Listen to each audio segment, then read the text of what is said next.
Hello students, इस video में आज हम सभी इकोनॉमिक प्लानिंग इन इंडिया यानी भारत में आर्थिक नियोजन के टॉपिक को पढ़ेंगे।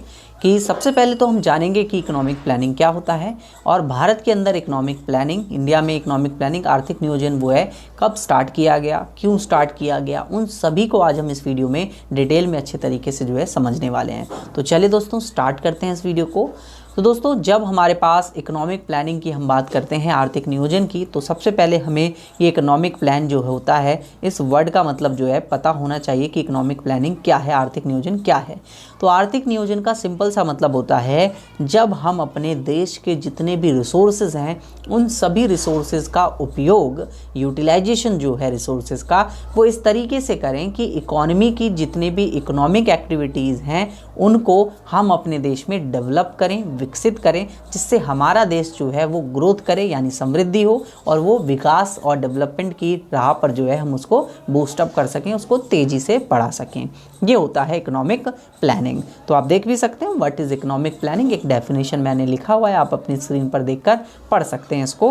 तो economic planning means utilization of country's resources in a different development activities in accordance with the national priorities. जो हमारी नेशन की प्रायोरिटीज़ हैं उन प्रायोरिटीज़ के बेस पर, अगर गरीबी हमारे देश में समस्या है तो उसके बेस पर उसको यूज़ करना है। हमारे देश में निर्धनता या फिर हमारे देश में जो है एक बेरोजगारी एक सबसे बड़ी समस्या है, तो उसके अकॉर्डिंग अपने देश में जो है संसाधनों का उपयोग करना। ठीक है, अब जो हमारे पास इकोनॉमिक प्लानिंग होती है इसको हम दो कैटेगरीज में डिवाइड करते हैं। इकोनॉमिक प्लानिंग जो होती है सबसे पहली होगी हमारे पास डायरेक्टिव प्लानिंग, ठीक है, डायरेक्टिव प्लानिंग, और दूसरी होती है हमारे पास कॉम्प्रिहेंसिव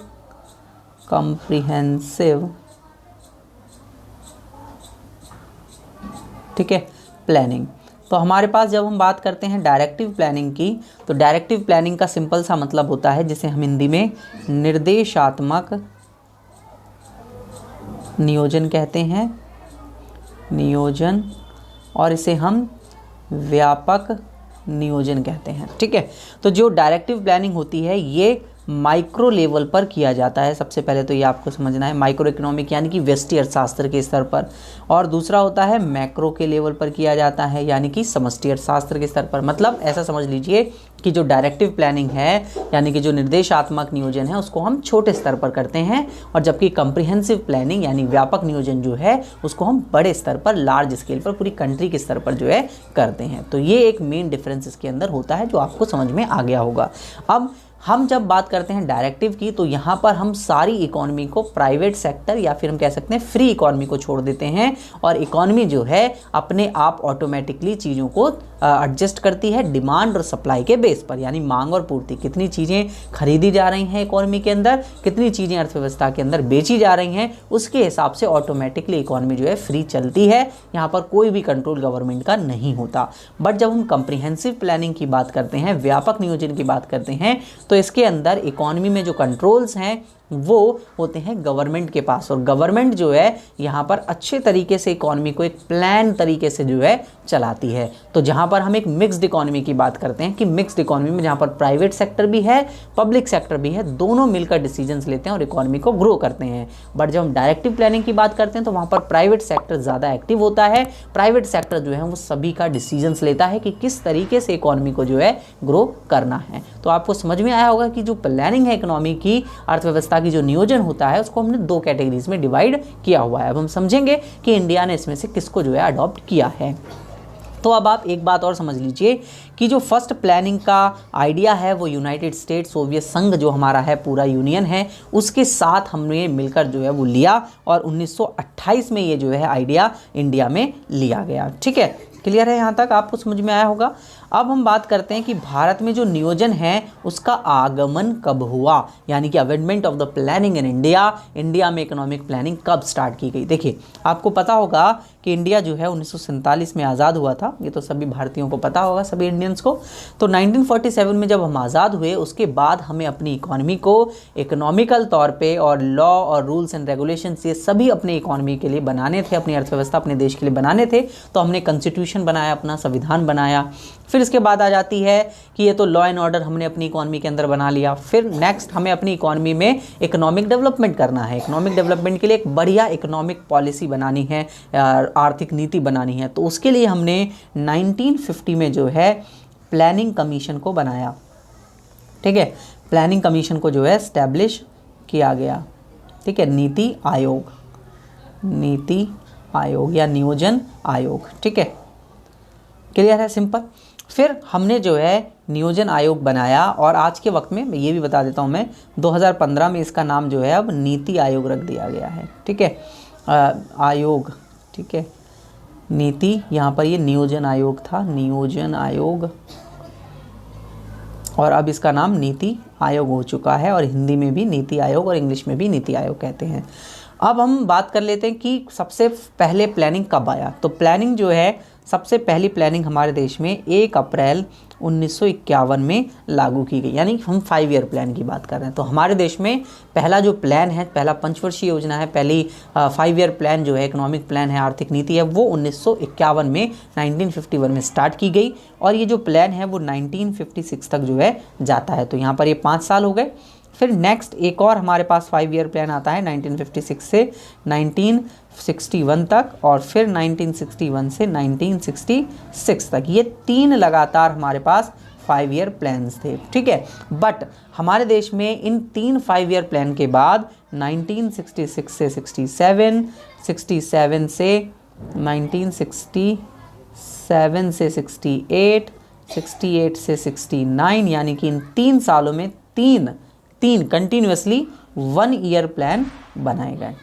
ठीक है, यानी 1 वर्षीय योजना लागू की गई। फिर इसके बाद दोबारा से जो है ये योजनाएं आई। अब हमारे देश में 2012 से लेकर 2017 तक 12th 5 ईयर प्लान था, और अभी करंटली 2017 से लेकर 2022 के बीच में हमारे पास 13th जो है हमारा 13वां जो है पंचवर्षीय योजना 5 ईयर प्लान जो है चल रहा है। ठीक है, इनके अलग अलग गोल्स जो हैं वो रखे गए। जैसे मैं फर्स्ट प्लान की बात करूं तो यहाँ पर हमने अपने आप को एग्रीकल्चर गुड्स में, अपने एग्रीकल्चर सेक्टर को जो है मजबूत करने के बारे में हमने गोल बनाया। सेकंड में हमारे पास जो है 1956 से जो 61 आया, उसमें हमने गोल रखा कि इकॉनमी के अंदर इंडस्ट्रियल ग्रोथ हम करेंगे, इंडस्ट्रीज़ को डेवलप करेंगे अपने देश में। तो इस तरीके से डिफरेंट गोल्स जो है रखे जाते हैं, और इकोनॉमिक प्लान जो है वो जब से स्टार्ट किया गया, ये आपको समझ में आ गया होगा। अब हम बात करते हैं कि प्लानिंग के क्या क्या फीचर्स हैं, जो हमने नियोजन अपनाया उसकी क्या विशेषताएं होती हैं, क्यों किया जाता है। तो सबसे पहला हमने जो है कम्प्रिहेंसिव प्लानिंग को अपनाया, यानी व्यापक नियोजन को, जो कि हमारे देश में असमानता लाता है। मतलब गरीब लोगों के साथ साथ अमीर लोगों का विकास पर ध्यान दिया जाता है कि गरीब लोगों को भी हम ऐसे प्रोडक्ट्स बनाएंगे, ऐसा उनका विकास किया जाएगा, और अमीर लोग भी अपने देश में जो है विकसित हो पाएंगे। मतलब दोनों पर ध्यान देकर जो है विकास किया जाता है। प्राइवेट सेक्टर और गवर्नमेंट सेक्टर दोनों को साथ में जो है विकास करने की बात की जाती है। ठीक है दोस्तों, नेक्स्ट हम बात करते हैं tilt towards the public sector and regulated to the market force. सार्वजनिक क्षेत्र की ओर झुकाव था, बट बाजार की शक्तियों को हमने नियमन किया। मतलब हमने 1956 में अपना पहला IPR बनाया, इंडस्ट्रियल पॉलिसी रिवोल्यूशन की हम बात कर रहे हैं, यानी कि जहां पर हम बात करें औद्योगिक नीति की। औद्योगिक नीति 1956 में बनाई गई। उसके बाद